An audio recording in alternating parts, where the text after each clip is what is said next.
ध्यान से सुनो।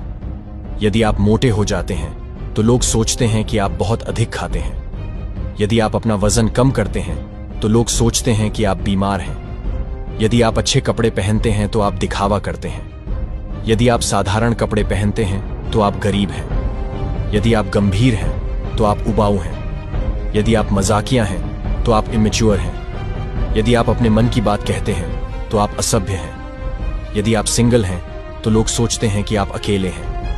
यदि आप सफल हैं तो आप अहंकारी हैं। यदि आप संघर्ष कर रहे हैं तो आप आलसी हैं। यदि आप ईमानदार हैं तो लोग सोचते हैं कि आप नादान हैं। यदि आप बेईमान हैं तो आप अविश्वसनीय हैं। आप जीवन में चाहे कुछ भी करें, लोग हमेशा आपकी आलोचना ही करेंगे। इसलिए वही करो जो तुम्हें संतुष्ट करे।